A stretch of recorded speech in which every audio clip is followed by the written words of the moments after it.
George Orwell, 1984, Parte 2, Capítulo 2. Winston avançava pelo caminho em meio a um mosqueado de luz e sombra, pisando em poças douradas sempre que os galhos das árvores se distanciavam uns dos outros. Sob as árvores à esquerda, o solo era um nevoeiro de jacintos. O ar parecia beijar a pele. Era dia 2 de maio. De algum lugar mais para o interior do bosque vinha o arrulho de Torcazes. Estava um pouco adiantado. Não encontrara dificuldades em relação à viagem, e a experiência com que a garota lidava com as coisas era tão evidente que ele não sentia tanto medo quanto normalmente sentiria. Ao que tudo indicava, podia confiar nela para encontrar um lugar seguro. Em geral, não se podia supor que a pessoa estivesse muito mais segura no campo do que em Londres. Não havia teletelas, claro, mas sempre se corria o risco de que o lugar fosse vigiado por microfones escondidos, que haveriam de captar e identificar a voz de quem aparecesse por ali. Além disso, não era fácil viajar sozinho sem atrair atenção. Para distâncias inferiores a 100 quilômetros, não era necessário visto no passaporte. Porém, às vezes havia patrulhas nas estações ferroviárias e os guardas pediam os documentos de qualquer membro do partido que encontrassem pela frente, submetendo-os a perguntas inconvenientes. Contudo, nenhuma patrulha aparecera. E na saída da estação, Winston dirigira vários olhares cautelosos para trás, para se certificar de que não estava sendo seguido. O trem ia cheio de proletas, todos com ânimo domingueiro por conta do tempo estival. O vagão com assentos de madeira em que Winston viajou estava superlotado com os numerosos integrantes de uma única família, os quais incluíam desde uma avó desdentada até um bebê com 1 mês de vida. Tensionavam passar a tarde com os contraparentes no interior, como explicaram abertamente a Winston, comprar um pouco de manteiga no mercado negro. O caminho se alargou e 1 minuto depois, Winston chegou à trilha mencionada pela garota, uma simples picada aberta pelo gado que mergulhava mato adentro. Winston não tinha relógio, mas ainda não deviam ser 3 horas. Os jacintos formavam uma camada tão densa debaixo de seus pés que era impossível não pisar neles. Winston se ajoelhou e começou a colher alguns, em parte para passar o tempo, em parte com a vaga ideia de que gostaria de ter um ramo de flores para oferecer à garota quando se encontrassem. Reunira um grande buquê e estava aspirando seu perfume levemente enjoativo quando um som, logo atrás dele, o fez gelar da cabeça aos pés. A inconfundível crepitação de gravetos sobre o peso de um pé. Continuou colhendo os jacintos. Era a melhor coisa a fazer. Podia ser a garota, ou talvez tivesse sido mesmo seguido. Olhar para trás seria uma confissão de culpa. Pegou uma flor, depois outra. Uma mão pousou delicadamente em seu ombro. Winston olhou para cima. Era a garota. Ela balançou a cabeça, sinalizando com clareza que ele devia manter-se em silêncio. Depois abriu caminho entre os arbustos e enveredou rapidamente pela trilha estreita que conduzia ao interior do bosque. Era evidente que já fizera aquele caminho antes, pois se esquivava dos trechos enlameados como se os conhecesse muito bem. Ainda com um ramo de flores na mão, Winston a seguiu. Sua primeira sensação foi de alívio, mas conforme observava os movimentos do corpo esbelto e vigoroso à sua frente, com a faixa escarlate justa o bastante para revelar a curva dos quadris, a consciência de sua própria inferioridade começou a oprimi-lo. Mesmo naquele momento, parecia-lhe bastante provável que, ao se virar e olhar para ele, a garota acabaria por bater em retirada. A doçura que pairava no ar e o verdor das folhas o intimidavam. Já no caminho da estação até ali, os raios do sol de maio o haviam feito sentir-se sujo e anêmico. Um ser que levava a vida entre quatro paredes, com a poeira fuliginosa de Londres impregnada nos poros. Ocorreu-lhe até que aquele momento ela provavelmente não o vira ao ar livre, em plena luz do dia. Chegaram à árvore caída que ela mencionara. A garota saltou por cima do tronco e empurrou os arbustos para os lados, revelando uma passagem oculta. Quando foi atrás dela, Winston percebeu que estavam numa clareira natural, uma colinazinha minúscula coberta pela relva e circundada por árvores novas e altas, que a escondiam por completo. A garota estacou e virou-se. "Aqui estamos", disse. Winston olhava para ela à distância de alguns passos.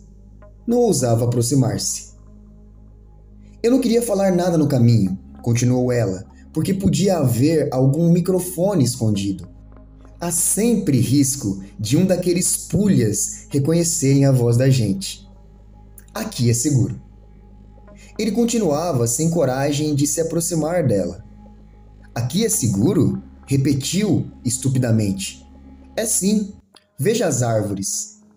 Eram pequenos freixos que haviam sido cortados e depois tinham brotado de novo, formando uma floresta de postes, nenhum deles mais grosso que o pulso de uma pessoa. Não há nada suficientemente grande para ocultar um microfone. Além do mais, já estive aqui antes. Estavam só fazendo rodeios. Àquela altura, Winston já dera um jeito de se aproximar mais dela. A garota permanecia diante dele, com o corpo muito ereto e um sorriso no rosto. Um sorriso que parecia levemente irônico, como se perguntasse por que ele estava demorando tanto para tomar uma atitude. Os jacintos haviam se espalhado pelo chão, pareciam ter caído por vontade própria. Winston pegou na mão dela. "Você acredita", disse, "que até agora eu não sabia a cor dos seus olhos?" "Eram castanhos", observou, um tom bem claro de castanho, com cílios escuros. "Agora que está vendo como eu de fato sou, é capaz de continuar olhando para mim?" "Claro, sem o menor problema."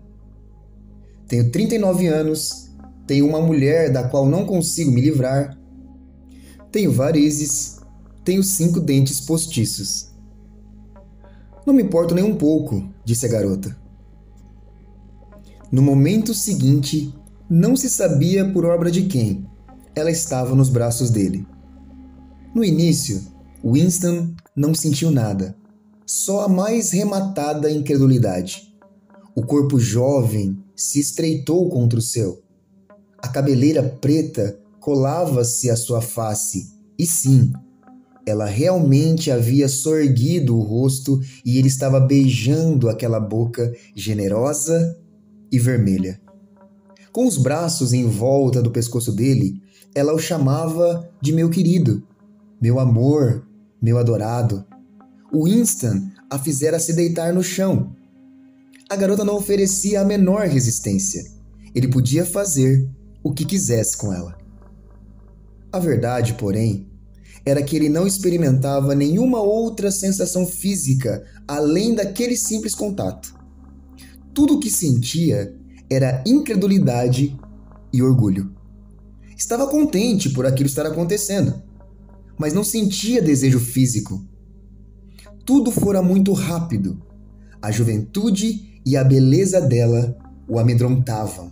Estava acostumado demais a viver sem mulher. Não sabia por quê. A garota ergueu o tronco e tirou um jacinto do cabelo.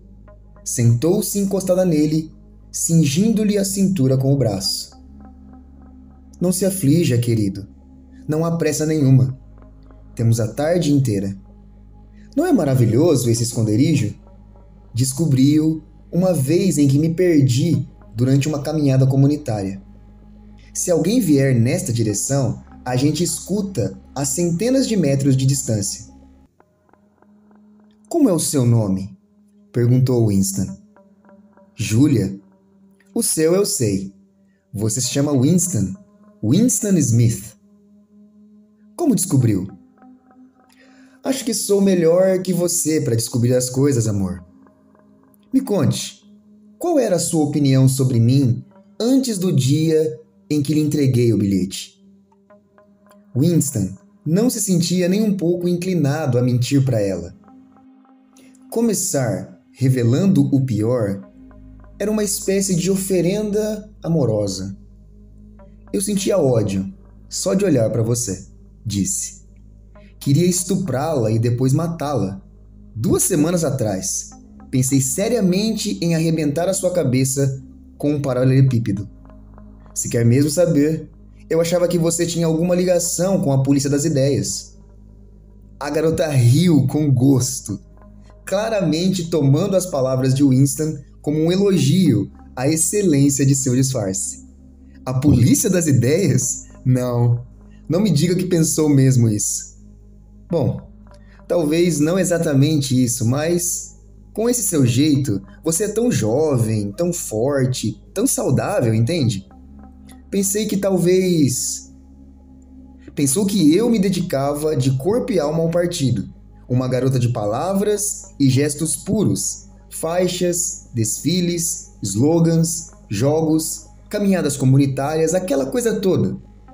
E achou que na primeira oportunidade eu provocaria a sua execução, denunciando-o como criminoso do pensamento. É, mais ou menos isso. Você sabe que há muitas garotas assim. A culpa é desta coisa nojenta, disse ela, arrancando a faixa escarlate da Liga Juvenil Antissexo e arremessando-a contra o tronco de uma árvore. Em seguida, como se o ato de levar a mão à cintura a lembrasse de alguma coisa, apalpou o bolso do macacão e tirou lá de dentro uma pequena barra de chocolate. Partiu-a no meio e deu um dos pedaços a Winston. Antes mesmo de levá-lo à boca, ele percebeu pelo cheiro que se tratava de um tipo muito incomum de chocolate. Era escuro e lustroso e estava embalado em papel prateado. As barras de chocolate normalmente eram coisas marrons, foscas, farelentas, cujo gosto, até onde era possível descrevê-lo, lembrava a fumaça saída dos incineradores de lixo. Mas em algum momento de sua vida, Winston já havia provado um chocolate semelhante ao pedaço que ela lhe oferecera. Tão logo o odor lhe chegou às narinas, emergira de sua memória algo que ele não conseguia definir, mas que era forte e perturbador. Onde conseguiu isto? Indagou. No mercado negro, respondeu ela, indiferente. Acho que sou mesmo esse tipo de garota, para quem vê de fora. Sou boa nos esportes, fui comandante de tropa enquanto pertencia aos espiões, faço trabalhos voluntários para a Liga Juvenil Antissexo 3 vezes por semana, à noite. Horas e horas colando a droga da baboseira deles por todos os cantos de Londres. Nas paradas, sou uma das que sempre carregam as faixas. Estou sempre de cara de alegre e nunca falto com meu dever. É o que eu digo. Nunca deixe de berrar junto com a multidão. Só assim você está em segurança. O primeiro fragmento de chocolate se derretera na língua de Winston. O sabor era delicioso. Só que aquela lembrança continuava rondando as fronteiras de sua consciência. Algo intensamente sentido, mas não reduzível a contornos definidos. como um objeto que se via com o rabo do olho. Afastou-a de si, ciente apenas de que se tratava da lembrança de um ato que ele gostaria de reverter, mas não podia. Você é muito jovem, disse. 10 ou 15 anos mais jovem do que eu. O que você viu de atraente num homem como eu? Foi alguma coisa no seu rosto. Achei que valia a pena arriscar. Sou boa em identificar pessoas que não se ajustam. Assim que o vi, soube que você estava contra eles.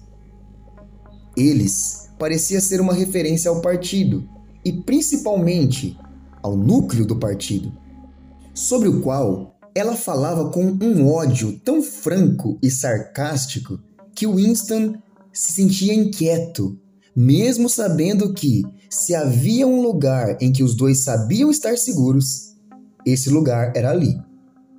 Uma coisa que o atordoava nela era o linguajar grosseiro. Supostamente, os membros do partido não praguejavam, e o próprio Winston só raras vezes o fazia, pelo menos em voz alta.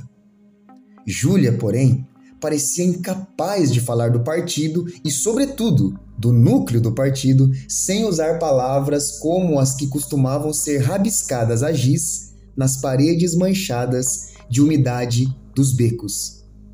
Não que aquilo o desagradasse. Não passava de um sintoma da revolta que ela sentia contra o partido e seus métodos, e, de certa maneira, parecia natural e saudável, como o espirro de um cavalo que sente o cheiro de feno ruim. Tinham saído da clareira e atravessavam novamente o trecho salpicado de luz e sombra, com os braços em torno das respectivas cinturas, sempre que o caminho se alargava o suficiente para permitir que caminhassem lado a lado. Winston notou que a cintura dela parecia muito mais delicada agora que a faixa fora removida. Só falavam por murmúrios. Fora da clareira, disse Júlia, convinha fazer silêncio. Finalmente, chegaram ao limite do pequeno bosque. Júlia o deteve. Não apareça em campo aberto. Pode haver alguém à espreita. Enquanto ficarmos atrás das árvores, não corremos nenhum perigo. Estavam à sombra de um grupo de aveleiras. A luz do sol, filtrada pela profusão de folhas, ainda estava quente sobre seus rostos. Winston olhou para as pradarias diante deles e foi atingido por um lento e curioso choque de reconhecimento. Conhecia o lugar de vista. Uma pastagem antiga, já bastante rasa, cortada por uma trilha sinuosa e com um ou outro montículo de terra feito pelas toupeiras. Na sebe irregular que se via do outro lado do campo, a brisa balançava muito suavemente os ramos dos olmos e as folhas estremeciam de leve em densas massas que lembravam cabelos de mulher. Em algum lugar, bem próximo, mas que o olhar não alcançava, devia haver uma torrente formando poças verdes onde nadavam robalinhos. Não tem um riozinho perto daqui? Sussurrou ele. Tem sim. Na verdade, ele fica na borda da próxima pastagem. Está cheio de peixes e dos grandões. Dá para vê-los balançando a cauda nas poças sob os salgueiros. É a terra dourada, quase, murmurou ele. Terra dourada? Na verdade, não tem importância. É uma paisagem que me apareceu algumas vezes em sonhos. Olha, sussurrou Júlia. Um tordo pousara num galho a menos de 5 metros de onde eles estavam, quase na altura dos olhos dos dois. Talvez não os tivesse visto. Estavam ao sol, eles na sombra. Abriu as asas, tornou a fechá-las, cuidadosamente. Baixou a cabeça por um momento, como se estivesse fazendo uma espécie de mesura para o sol. Depois começou a cantoria. Na quietude da tarde, o volume sonoro era surpreendente. Winston e Julia se abraçaram, fascinados. A melodia prosseguia, ininterrupta, minuto após minuto, com variações impressionantes, que jamais se repetiam, quase como se o passarinho estivesse deliberadamente exibindo seu virtuosismo. Às vezes, ele se interrompia por alguns segundos, abria e tornava a fechar as asas. Depois, estufava o peito mosqueado e reiniciava seu canto. Winston observava com uma espécie de vaga referência. Para quem ou com que finalidade cantava aquele passarinho? Não havia parceiras nem rivais por perto, o que o levara a pousar nos limites de um bosque solitário e verter sua música para o nada.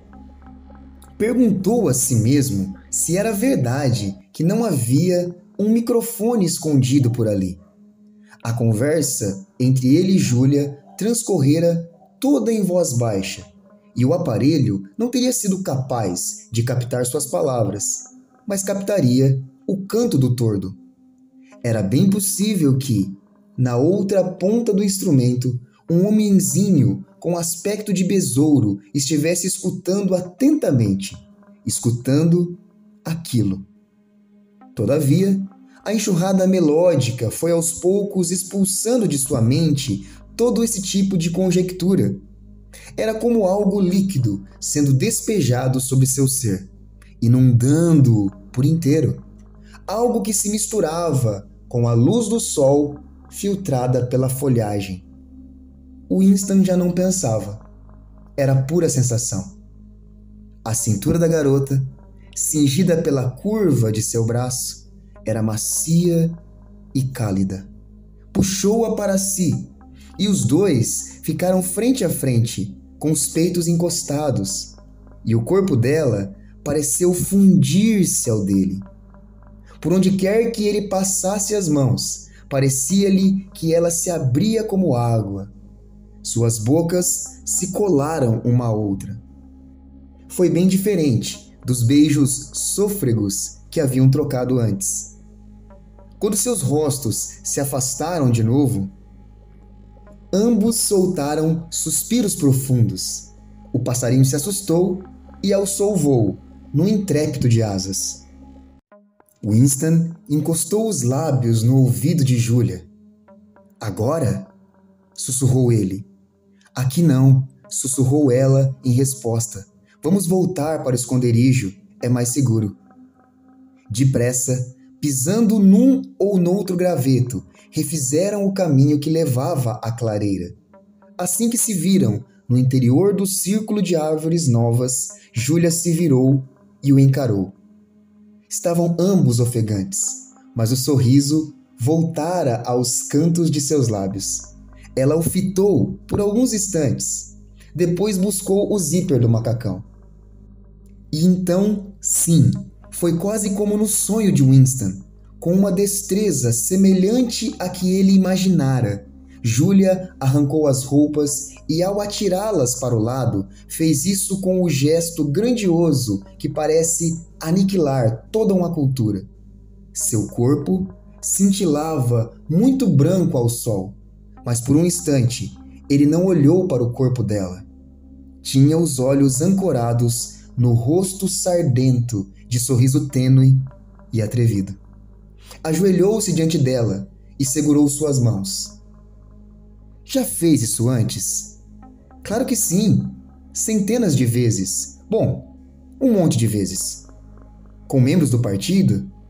"É, sempre com membros do partido." "Com gente do núcleo do partido?" "Não. Com aqueles pulhas, não. Mas há uma porção deles que faria isso na primeira oportunidade. Eles não são os santinhos que parecem ser." O coração de Winston deu um salto. Ela perdera a conta das vezes que fizera aquilo. Oxalá tivessem sido mesmo centenas, milhares de vezes. Tudo o que sugeria corrupção deixava-o repleto de uma doida esperança. Sabe lá, Talvez sob a superfície o partido estivesse podre. Talvez seu culto ao zelo e à abnegação não passasse de um biombo ocultando o mais completo desregramento. Se pudesse infectar aquele bando todo com lepra ou sífilis, com que alegria o faria! Tudo o que contribuísse para apodrecer, fragilizar, minar. Puxou Júlia para baixo, de modo que ficaram ambos ajoelhados, um de frente para o outro. Ouça, quanto maior o número de homens que você teve, maior é o meu amor. Compreende isso? Perfeitamente. Detesto a pureza, odeio a bondade, não quero virtude em lugar nenhum.